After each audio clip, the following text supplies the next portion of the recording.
A gente vai falar de cirurgia plástica. Pode ser uma opção? Claro que pode ser uma opção. É uma opção. Muitas mulheres recorrem à cirurgia plástica por diversos motivos. Mas a gente vai entender qual a principal indicação para procurar uma lipo, por exemplo, ou uma abdominoplastia. Quem vem contar tudo pra gente hoje é o Dr. Marco Cassol, que é cirurgião plástico. Seja bem-vindo. Olá, Carol. Tudo bem? Tudo Como ótimo. vai, doutor? Tudo bem. Olha, é tão bom poder falar desse assunto, porque chegam tantas dúvidas quando a gente fala de cirurgia plástica. Eu acho que a principal delas, que as pessoas têm ainda uma certa insegurança, é como o corpo vai reagir depois de uma cirurgia plástica. A gente sabe que a cirurgia plástica ela é muito eficiente, desde que a pessoa faça aí todas as orientações médicas, né, após a cirurgia.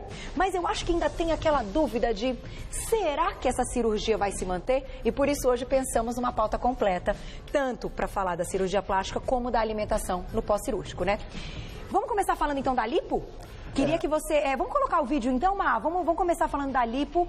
A gente tem um vídeo muito legal e ilustrativo para você que tomou já a decisão, claro, vai procurar um médico, saiba o que vai acontecer, como é que tudo isso vai acontecer. Vamos lá, doutor, eu queria que você explicasse pra gente, então, baseado no vídeo. A lipoaspiração, né, é uma cirurgia que retira o tecido gorduroso. Certo. Né? Faz uma pequena incisão, um furinho, e retira o tecido gorduroso. O que a gente vê que as pacientes que se preparam para fazer a lipoaspiração, ou seja, que elas conseguem perder algum peso antes da cirurgia, elas conseguem obter um resultado final muito melhor, uma recuperação pós-operatória melhor e um resultado final da cirurgia muito melhor. Perfeito. Então, assim, por exemplo, uma situação hipotética. Né? Isso. É bem na região também, pode ser local como também aquela... Anestesia peridural. Peridural, tá. Mas, assim, isso é bastante importante para a orientação dos pacientes, que, por exemplo, um paciente que está acima do peso, ele está um pouquinho acima do peso, e ele retira, por exemplo, 1 litro de lipoaspirado, né, ele vai retirar, por exemplo, 1 milhão de células. Certo. E o paciente, que são essas aqui, né? Essas células aí. Aqui está mostrando como se tivesse, então, com a cânula, que a gente já vai mostrar a cânula, puxando retirando isso. Tá. Se esse paciente conseguisse perder um pouquinho de peso e esvaziar essas células de gordura, ele retiraria 5 milhões de células ou até 10 milhões de células. Eu estou criando um número hipotético aqui, mas é só para dizer que pode ser até 10 vezes o número de células que retira na mesma cirurgia, né? Se o paciente consegue fazer com que essas células que estão cheinhas de gordura, ele emagrecendo, elas esvaziem. Então essa orientação é muito importante para os pacientes, para antes da cirurgia, que os pacientes consigam chegar no seu peso ideal ou próximo deste, né? Para que antes da cirurgia, para a gente conseguir obter o melhor resultado possível na lipoaspiração. Agora, uma pergunta, doutora. Aqui a gente está explicando e está mostrando, ó, aqui, ó, que vai realmente diminuindo, vai enxugando aí essa célula cheia de gordura. Aqui a gente está mostrando uma região que é uma região muito procurada, que é o caso da barriga, né? Esse flanco, os pneuzinhos laterais. Eu sei que é uma região aí que as mulheres se preocupam bastante. E a gente consegue fazer numa mesma cirurgia essa região, barriga, tudo isso, costas. Consegue. Existe uma limitação, né, para o paciente, assim, existe uma limitação para o paciente retirar uma quantidade X de aspiração, né? Mais ou menos 7% do peso do corpo e 30%, no máximo 40% da superfície corporal. Então, muitas vezes, os pacientes acabam não podendo, o paciente que está acima do peso ou que tem muita coisa para lipoaspirar, fazendo toda a cirurgia em um único procedimento. Tem que dividir, lipa uma determinada parte, por exemplo, do corpo, né? E num segundo momento, lipa o restante que não lipou da primeira vez. Perfeito. Agora, qual é a indicação para procurar uma lipo, então? Como tem que estar esse corpo, né? Vamos falar do público feminino. Eu sei que os homens também procuram a lipoaspiração, a cirurgia plástica, mas eu acho que o público feminino ainda é um pouco maior, né? Sem dúvida. A imensa maioria ainda são as mulheres. Ainda são as mulheres. Qual é a indicação, então? A mulher ela tem que estar com qual queixa para procurar uma lipoaspiração? A lipoaspiração não é uma cirurgia para emagrecer o paciente. Certo. Essa é a primeira orientação que o paciente tem que ter claro. Né? A lipoaspiração é uma cirurgia para retirar gorduras localizadas. Localizadas. Então aquela mulher que está num peso legal, mas que tem uma gordurinha localizada. Exatamente. Quem está muito acima do peso precisa fazer uma dieta hiperproteica, em muitos casos tem que fazer uma cirurgia bariátrica antes, o paciente está muito acima. E quando ele chegar no seu peso ideal, ou próximo a seu peso ideal, então ele vai retirar essas gordurinhas localizadas com uma lipoaspiração. Perfeito. E a gente estava falando da abdominoplastia, né? A abdominoplastia, a indicação é um pouco diferente da lipoaspiração. Então vamos colocar o vídeo da abdominoplastia para a gente entender a diferença. Com o vídeo dá para entender. Vocês viram a célula de gordura secando assim, puxando a célula de gordura? Ah, deixa eu pedir aqui, a cânula tá com você? Tá aqui. Evair, querido, me passe as cânulas, porque a gente está olhando aqui num desenho, claro, mas é importante a gente conhecer. Hoje a gente tem vários tipos de cânula, doutor? Tem diversas ponteiras. Essa pontinha aqui da cânula, os pacientes têm a fantasia que a cânula vai perfurar, né? Mas ela não tem ponta, ó. A pontinha é... Entendi. E através desses furinhos, desses buraquinhos, através é que a gordura... desses furinhos laterais é que a gente aspira né, a gordura. Perfeito. Né? E essa daqui? Isso é uma agulha de Klein, é uma agulha que a gente usa, que também não tem ponta, né? Como a gente pode ver aqui, não tem uns furinhos, né? E com essa agulha a gente faz a infiltração. Para que serve essa infiltração? Serve para a gente colocar uma solução vasoconstritora, que não só disseca os tecidos com a infiltração, facilita a lipoaspiração, como também, como é vasoconstritora, acaba fechando os vasinhos e diminuindo o sangramento durante a cirurgia. Olha, né? que legal. Que algum sangramento na lipoaspiração sempre tem, por mais que a gente infiltre. Mas a gente sempre tem esse cuidado de infiltrar para minimizar isso. Perfeito. Né? Olha que interessante. Vamos então falar da abdominoplastia. Na abdominoplastia é diferente. Vamos então dar sequência para o nosso vídeo para a gente entender o que acontece para quem tem indicação de abdominoplastia. A abdominoplastia é basicamente isso, um cortezinho aqui junto ao pubis, né? Existem várias técnicas, mas basicamente é isso aqui. E o mais importante da abdominoplastia é isso, esse reposicionamento da musculatura, essa costura do músculo por dentro. Que isso é completamente diferente da lipoaspiração. Na lipoaspiração, né, a gente consegue retirar a gordurinha, mas os pacientes que, via de regra, por exemplo, já tiveram um nenê e tiveram uma diastase, um afastamento da musculatura e que não tiveram uma dieta adequada, exercícios adequados e muitas vezes, mesmo com dieta e exercícios, uma genética que não ajuda, eles acabam ficando com a musculatura afastada. E isso, então, o que a gente faz na abdominoplastia, para essas pacientes, é retirar o excesso de pele dessa região embaixo aqui do umbigo. Vamos colocar de novo, que é muito legal aquela parte que... Aí, faz a incisão aqui, retira essa pele. Toda essa pele embaixo do umbigo. Então, as pacientes que têm estrias nessa região, a gente consegue retirar. Isso. As estrias em cima do umbigo, não. Né? E reposiciona o músculo. Essa é a parte mais importante, o reposicionamento da musculatura. Puxa a pele.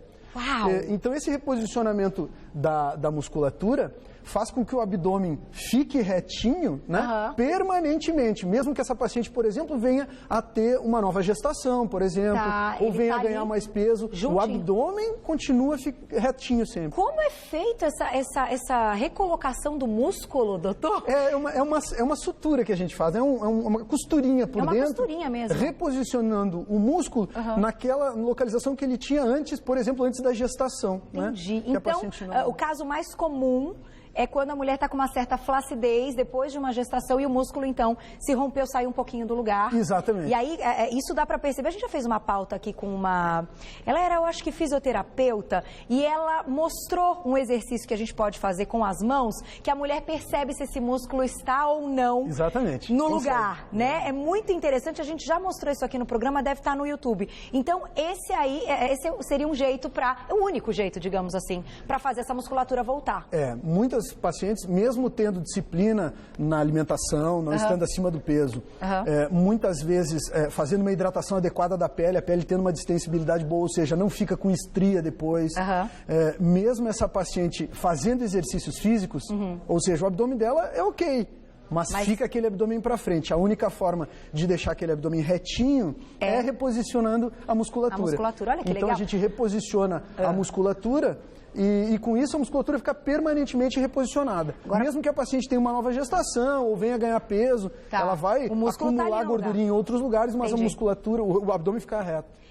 dá para fazer uma lipo junto com uma abdominoplastia? Porque imagino que tenham também mulheres que têm as duas queixas e precisam dos dois, né? Dá, desde que essa lipoaspiração seja uma lipoaspiração moderada. Tá. Né? Existe um limite. Quando a gente associa cirurgias, a gente acaba, associando cirurgias, a gente acaba limitando, né? Acaba diminuindo a quantidade de gordura que a gente consegue aspirar na lipoaspiração. Tá. Então, idealmente, a gente deveria fazer as duas cirurgias separadas. Até Perfeito. porque a abdominoplastia, a recuperação pós-operatória é mais chata do que da lipoaspiração. Da lipo? Então já conta pra gente. Por que ela é mais chatinha, doutor? Porque existe um certo desconforto da parte abdominal. Quando a gente reposiciona os músculos, é como se o paciente estivesse com um saco de 5 quilos de açúcar no abdômen. O abdômen fica apertado, né? Entendi. Então, a gente sempre orienta o paciente que, se possível, fazer as duas cirurgias separadas.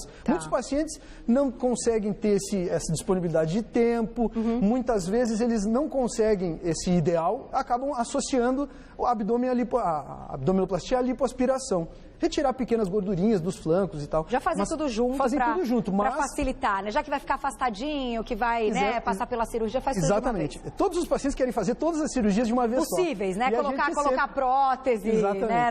Mas a gente mama. sempre gosta de fazer uma cirurgia por vez, porque quando a gente faz uma cirurgia por vez, a gente acaba não só minimizando os riscos anestésicos, operatórios, como melhorando muito a recuperação pós-operatória do paciente. Agora, me conta, quanto tempo leva uma lipo, quanto tempo uma abdominoplastia? Em tempo cirúrgico ali, numa sala de cirurgia? Uma abdominoplastia leva em torno de 3 horas, mais ou menos. Tá. Né?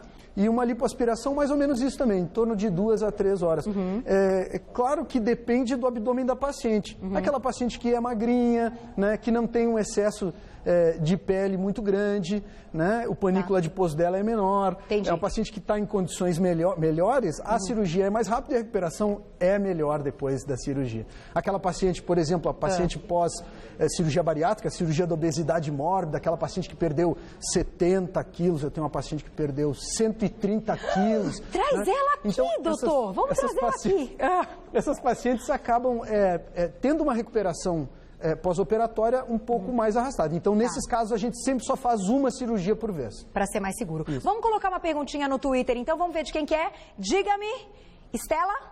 Estela, um beijo para você. Vamos olhar aí, então, na tela a perguntinha da Estela, que daqui a pouquinho o doutor vai responder. As estrias do meu abdômen irão desaparecer? Então, já que a gente está falando de flacidez, de estria, para corrigir essas estrias, seria uma abdominoplastia, mas é aquilo que você falou, tem que estar na região de baixo a estria. Exatamente. Se estiver em cima, não dá. A gente só vai conseguir corrigir estrias que estejam abaixo da cicatriz do umbigo. As estrias que ficam acima, a gente não, com abdominoplastia, a gente não consegue corrigir. Não tem jeito. Aí, eu acho que já cai numa área de dermatologistas com outras intervenções, Exatamente. né? Existe uma série de tratamentos que a gente pode fazer para melhorar a qualidade da estria, já que a estria é uma cicatriz, né? Mas a gente não consegue eliminar completamente, desaparecer as estrias, né? Mas melhoram a qualidade das estrias com Melhora tratamentos bastante. estéticos, sim. Temos mais uma pergunta, doutor, antes da gente falar da alimentação no pós-cirúrgico, que é importante também. De quem que é, Mar? Joyce, beijo pra você. Obrigada pelo carinho. Vamos lá. Vamos colocar na tela a perguntinha. Carol, por favor, pergunta se na abdominoplastia é sempre necessário puxar a pele ou se pode apenas recolocar o músculo. Obrigada, beijo. Ai, que pergunta bacana, é verdade. E aí? É necessário puxar a pele? Sempre na abdominoplastia a gente reposiciona a pele. Tá. Existe a mini abdominoplastia, que é uma cirurgia com uma incisão menor, e é para essas pacientes que não têm um excesso de pele para retirar. Tá. Então a gente retira pouquinha pele aqui embaixo, faz uma incisão menor, daí não é uma incisão tão grande como na abdominoplastia, e reposiciona a musculatura toda. Que é o mais importante, digamos assim, é a dúvida dela, que eu acho que no caso dela seria o mais importante. Exatamente. Né? Então existe essa cirurgia, né, que a gente chama mini abdominoplastia.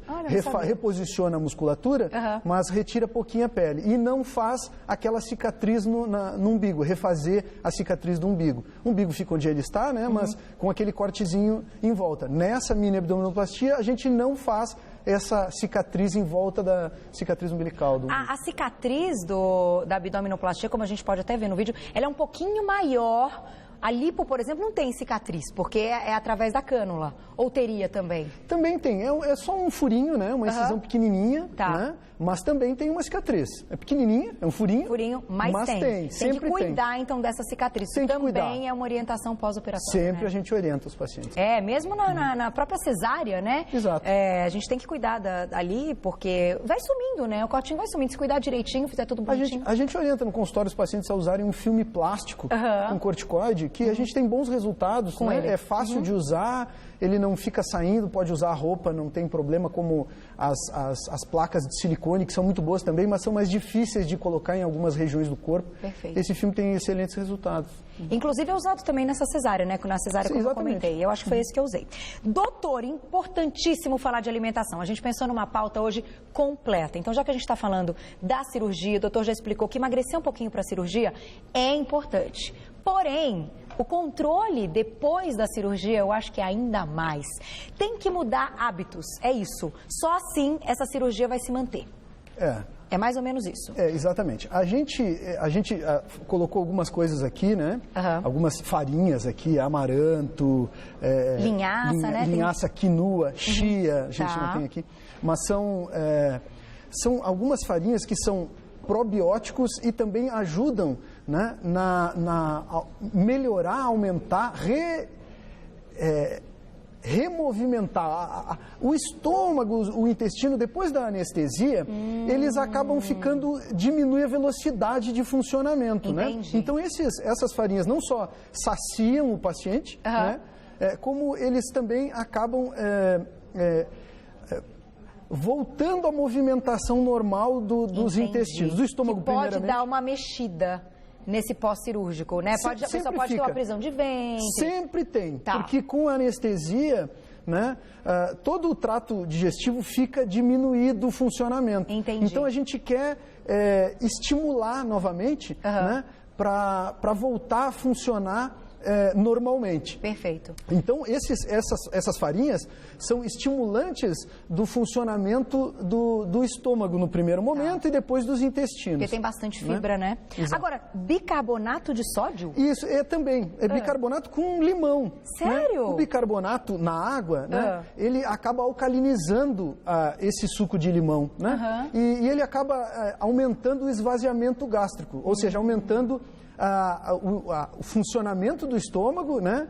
E fazendo com que o paciente se sinta mais confortável. Porque quando o estômago fica parado, o paciente fica nauseado, fica enjoado. Entendi. E fica sem vontade de comer nada no pós-operatório. O que é muito importante, o aumento no pós-operatório da ingesta de proteínas. A gente trouxe o ovo aqui, que provavelmente é o nosso segundo melhor alimento depois do leite materno, né? Mas a ingesta de proteínas depois da cirurgia é muito importante para o anabolismo, para a formação de novas células, para a cicatrização.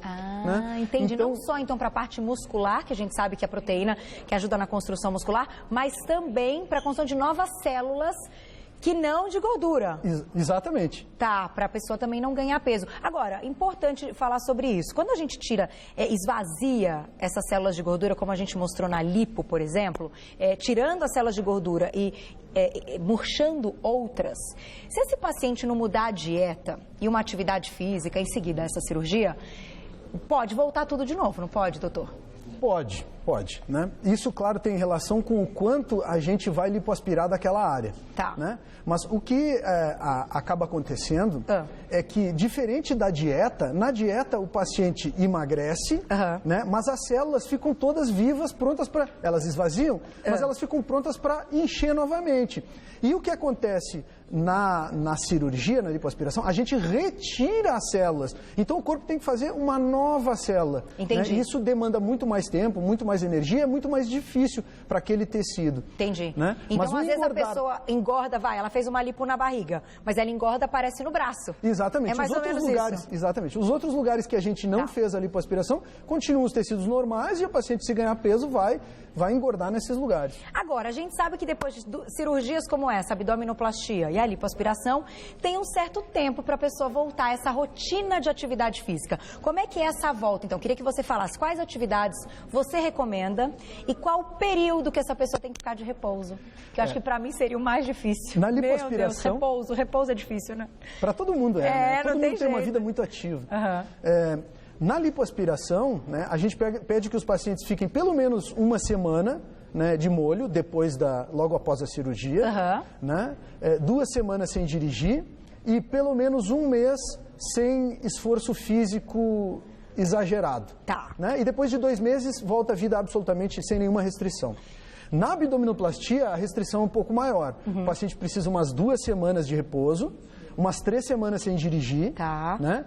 E pelo menos 1 mês também sem fazer esforço físico, carregar peso, compra de supermercado, por exemplo, né? E academia também, 2 meses. Depois de 2 meses, o paciente volta à vida absolutamente normal. E o que você recomenda de atividade física para a gente fechar esse papo delicioso que deu para entender tudo, né? A alimentação, a cirurgia e a atividade física, que eu acho muito importante. Você recomenda uma atividade física aeróbica para essa pessoa já acostumar o corpo a queimar mais gordura? É ótima. A atividade física, eu sou radicalmente a favor, adoro atividade física, né, e recomendo aos pacientes. Mas os pacientes precisam entender que a dieta, fazer uma reeducação alimentar, diminuir açúcares e derivados dos açúcares, né, as farinhas, melhorar um pouco a ingesta de proteínas e principalmente tomar bastante água para que o corpo consiga funcionar numa condição melhor, né, talvez seja mais importante que os exercícios. Então, e exercícios são importantes aqueles que ele consegue adaptar e colocar na sua rotina normal da vida, né? Porque se começar a se inscreve na academia, é muito comum, né? As pessoas se inscrevem na academia, fazem academia por um tempo e depois voltam a não fazer absolutamente nada. Então, se elas conseguem incorporar esse exercício, mesmo que seja, sei lá, 20 minutinhos, né? Mas conseguem incorporar isso na sua rotina normal da vida, isso é muito importante, é muito legal porque vai perdurar depois, mesmo depois desse pós-operatório inicial da cirurgia, que o paciente está mais motivado e está com a autoestima melhor, mas ele incorpora isso na sua rotina normal, né? Isso é muito legal. Agora, vamos fechar com uma perguntinha, então, mais uma do Twitter? As meninas estão alerta aí. Gisele, um beijo pra você. Vamos ver o que ela quer saber, então. Olha lá. Carol, a cirurgia no abdômen atrapalha futuras gestações? Pergunta sensacional. E aí, doutor? Gisele, não. A gente tinha esse tabu antigamente, né? Dos pacientes não fazerem a abdominoplastia porque tinham a intenção de ter um novo filho. Então, quero ter mais um filho, então não vou fazer a cirurgia do abdômen ainda. Vou esperar, quando eu não for ter mais filhos, aí eu farei a cirurgia. E, na verdade, o que a gente observa é que os pacientes fazem a cirurgia, tem uma nova gestação e o abdômen continua completamente igual, com a musculatura reposicionada e com o abdômen retinho. Então não existe isso, e hoje já existem trabalhos com ressonância que a gente consegue fazer durante a gestação, né, mostrando o músculo, mesmo com o nenê dentro da barriga, o músculo continua reposicionado. Olha que legal. Então isso está bem claro hoje, né? Que então a gente vale a pena fazer essa cirurgia, desculpa te interromper, doutor, depois da primeira gravidez, mesmo que a pessoa queira ter outras, porque a gente espera, vou ter todos os filhos que eu quiser e depois eu penso numa cirurgia plástica. Não, ela pode fazer antes. Pode fazer antes. É recomendado. Deixa eu fazer só mais uma. Chegaram um monte de perguntinhas. Estou recebendo aqui no meu também, que eu tenho o Twitter aqui. Daiane, um beijo pra você. Dá tempo, Mato? Só mais uma, rapidez. Ela pergunta se aquela barriga caída, a gente entende, né, usando esse termo, se resolve com o exercício, com a cirurgia. Como é que é? Como é que a gente reposiciona essa barriga caída? É abdominoplastia? Quando existe essa barriga caída que ela fala, a gente tecnicamente chama de abdômen avental, mesmo que o avental não seja muito grande, né? Mas é aquela pele que fica sobre a outra pele e que no verão fica suando, incomoda, né? A pele fica macerada, fica machucada. Então, nesses casos, o único tratamento é fazer abdominoplastia. Quando tem excesso de pele, flacidez de pele, o paciente precisa retirar essa pele em excesso e, nesse mesma cirurgia, já reposiciona a musculatura. Muito bom. Doutor, obrigada. Que delícia. Tá vendo? Deu pra entender tudo. Chegaram várias perguntas. Essa da Bianca também é muito legal. Bianca, beijo pra você. Ela pergunta do umbigo. Como é que faz pro umbigo, né? Pro umbigo não ficar artificial, ficar natural. Mas a gente vai falar tudo isso numa próxima oportunidade. Ótimo. Eu acho bacana, porque chegaram realmente muitas perguntas e eu acho que também isso é um receio. Carol, mas minha barriga vai ficar com cara de lipo, com cara de cirurgia ou vai ficar natural? Vamos fazer uma pauta sobre isso, que eu acho que vai ser muito bacana. Obrigada mais uma vez. Sempre um prazer tê-lo aqui. Acho que ficou completo, hein? Ficou redondinho. Não tem mais dúvida. Agora, claro, procure um médico. Faça sempre todos os exames, confie no seu médico e lembre-se, é importante que você saiba aí, né, o que esse médico vai fazer o que tem para te oferecer, como é o currículo, né, desse É muito profissional, importante né, conversar bem com o médico, colocar as suas expectativas, né? Sim. Para que o médico consiga entender o que a paciente deseja, né? E consiga atingir essas aspirações. E muitas vezes o paciente vem com algumas ideias fantasiosas e a gente precisa colocar para ele as limitações que existem na cirurgia. Quero ficar com a barriga da Carol Magalhães, também quero. Mas é mais difícil, né, doutor, quando tem aí esses almejos. Então, converse com o médico, que eu acho que é sempre o melhor resultado, pode ter certeza. Eu vou passar um site para vocês, quem tiver dúvidas, www.marcocassol.com.br www.marcocassol.com.br. Muito obrigada, um beijo e até a próxima. Muito bom. Deu para tirar todas as dúvidas?